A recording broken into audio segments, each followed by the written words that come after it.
Look at this kitchen counter. So clean. This one, not so much. The first may seem safer, but both could be harboring the coronavirus. There's a common misconception between cleaning and disinfection. That's Brian Warshilek. He's the general manager of the COVID-19 response team for Aftermath Services. Anybody without training can clean. It's going to be everything that you can't see that needs to be disinfected. He's going to explain how to properly and safely disinfect your home. At a bare minimum, you're going to want to have gloves and potentially a paper mask and goggles. When you're preparing to disinfect, you're going to need towels, whether it be paper towels or drop cloths or whatever that you have to wipe the surfaces. You're going to need to have some sort of disinfectant. You're going to want to assure that that disinfectant is on the EPA's list that specifically kills the coronavirus. If you can't find any disinfectants in the store, you can make a bleach mixture at home using 1/3 cup to a gallon of water or 4 teaspoons to a quart of water.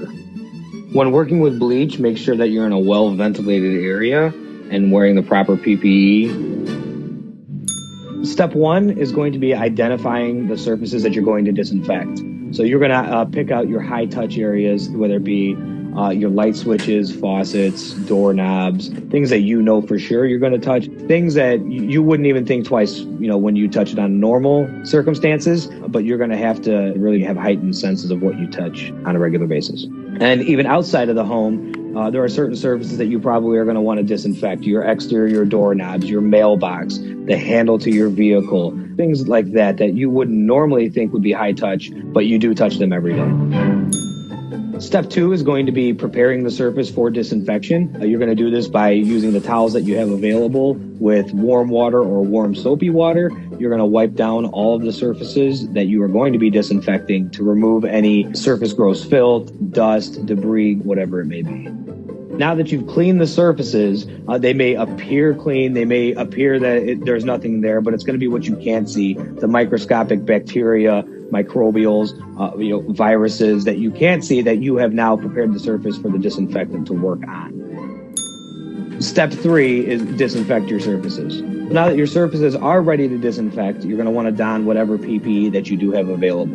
Gloves, masks, and goggles would be best for starters.